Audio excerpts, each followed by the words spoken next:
Gold is sitting at a critical institutional decision point. Liquidity has already been engineered, retail traders are trapped on both sides, and smart money is now preparing for the next major expansion move.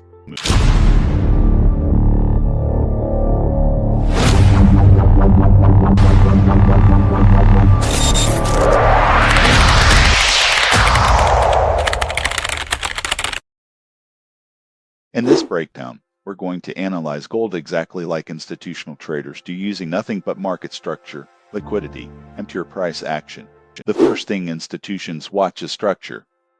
On the 1-hour time frame, gold created a strong expansion phase into the 4,760 region before distribution started appearing. We can clearly see higher highs and higher lows during the bullish expansion phase. Buyers were in full control until momentum began slowing near premium pricing. But then comes the first warning sign: the change of character. This is where institutional order flow quietly begins shifting from accumulation into distribution. Once price breaks the previous higher low, the bullish narrative weakens. This break of structure confirms that sellers are now gaining control. This supply zone is extremely important. Institutions distributed massive sell positions here before initiating the aggressive downside move. Notice how price engineered liquidity above the highs first. Retail breakout traders entered longs right before smart money reversed the market. That aggressive displacement lowers institutional intent. Strong impulsive candles usually reveal where smart money is actively entering the market. After the initial sell-off, price begins consolidating. This is not random movement, it's rebalancing before continuation.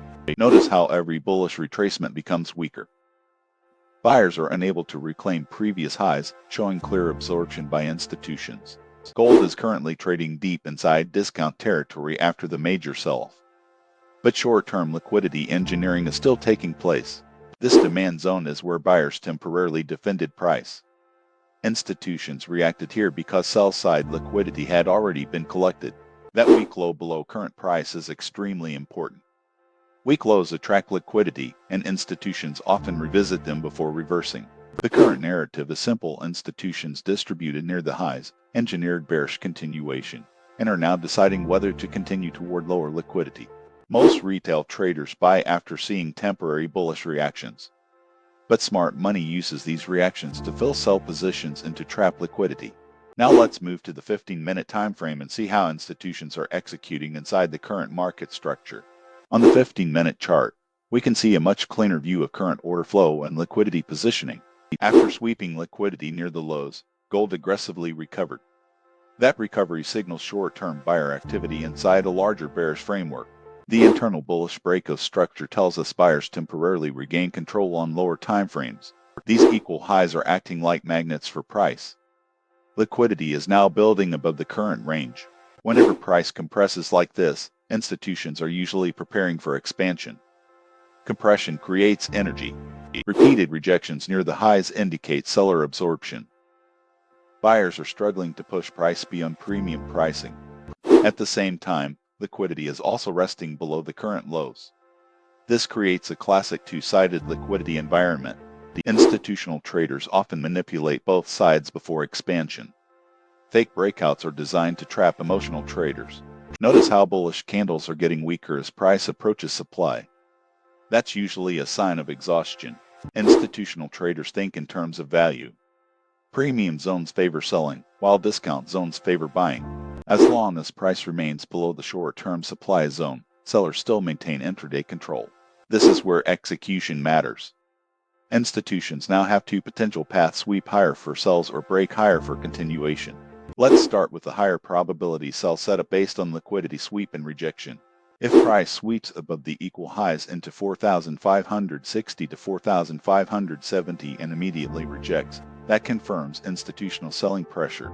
The stop loss should remain above 4,585 because a sustained move beyond that level invalidates bearish order flow. The first target sits near 4,510 where internal liquidity rests. The extended target is 4,460 near the weak low liquidity pool.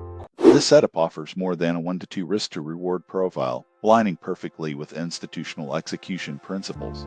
Before entering, wait for liquidity sweep, rejection, displacement, and bear structure confirmation on lower time frames. Now let's discuss the bullish scenario in case institutions decide to continue accumulating from discount pricing. If price sweeps below 4,520 and quickly reclaims the demand zone, buyers could step back into the market aggressively. The invalidation point for the bullish setup sits below 4,490 because deeper continuation would signal bearish dominance. The first upside target is the equal highs near 4,560. The extended target reaches toward the larger liquidity zone around 4,600. For confirmation, watch for bullish displacement and a clean break of internal structure before executing. Professional trading is not about predicting direction.